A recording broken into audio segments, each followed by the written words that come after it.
Assalamualaikum warahmatullahi wabarakatuh. Bertemu lagi dengan Bunita anak-anak. Hari ini kita akan belajar pendidikan agama Islam dan budi pekerti. Tapi sebelumnya kita berdoa terlebih dahulu. Bismillahirrahmanirrahim. Rabbi zidni ilma warzuqni fahma. Amin.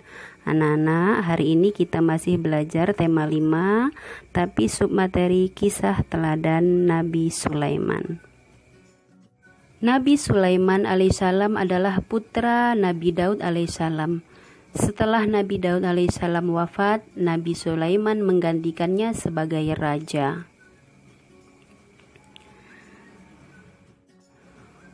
Mukjizat yang paling terkenal adalah diberinya keistimewaan oleh Allah Subhanahu wa Ta'ala, yaitu dapat memerintah bukan hanya kepada manusia, melainkan juga kepada hewan, angin, dan jin.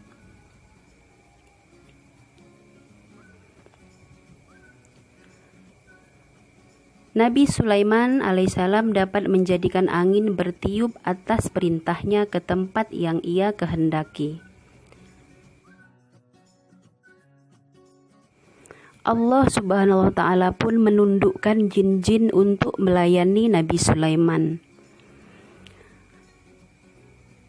Di antara mereka ada yang dapat membangun istana dan benteng-benteng. Ada yang bertugas menyelam di laut untuk mengeluarkan mutiara dan batu-batu mulia. Allah Subhanahu wa Ta'ala memberi kekuasaan kepada Nabi Sulaiman alaihissalam atas setan-setan yang kafir sehingga ia mampu mengikat mereka untuk mencegah kejahatannya. Allah Subhanahu wa Ta'ala juga memberinya mukjizat berupa kemampuan mengerti bahasa binatang. Dikisahkan pada suatu hari Nabi Sulaiman dan pasukannya melakukan perjalanan ke daerah Taif. Di tengah perjalanan, Nabi Sulaiman memasuki sebuah lembah. Di lembah itu ada banyak sarang semut. Melihat banyaknya pasukan Nabi Sulaiman, para semut pun ketakutan. Mereka khawatir terinjak-injak. Raja semut berkata pada semut yang lain, "Hai semut-semut, masuklah ke dalam sarang-sarang, agar kamu tidak terinjak oleh Sulaiman dan tentaranya, sedangkan mereka tidak menyadarinya." Mendengar perkataan Raja Semut yang ketakutan, Nabi Sulaiman tertawa. Ia kemudian bersyukur kepada Allah yang telah memberi keistimewaan kepadanya.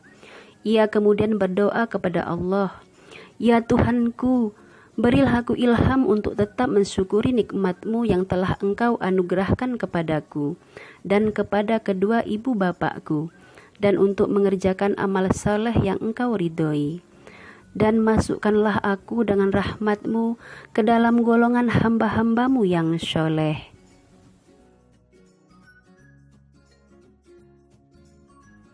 Kemudian Nabi Sulaiman meminta pasukannya berhenti. Para pasukannya yang tak mengerti menjadi kebingungan. Nabi Sulaiman menjelaskan apa yang ia dengar dari Raja Semut dan rakyatnya.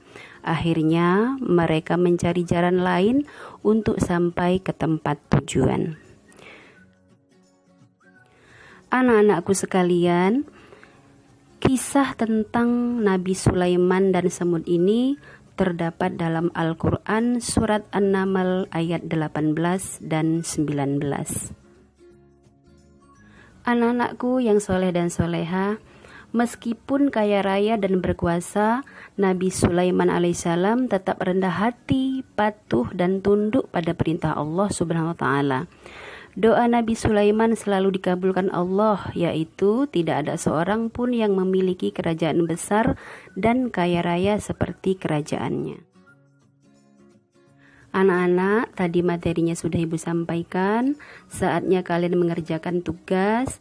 Kerjakan di buku tulis. Setelah itu jangan lupa kirim ke WA Bunita ya.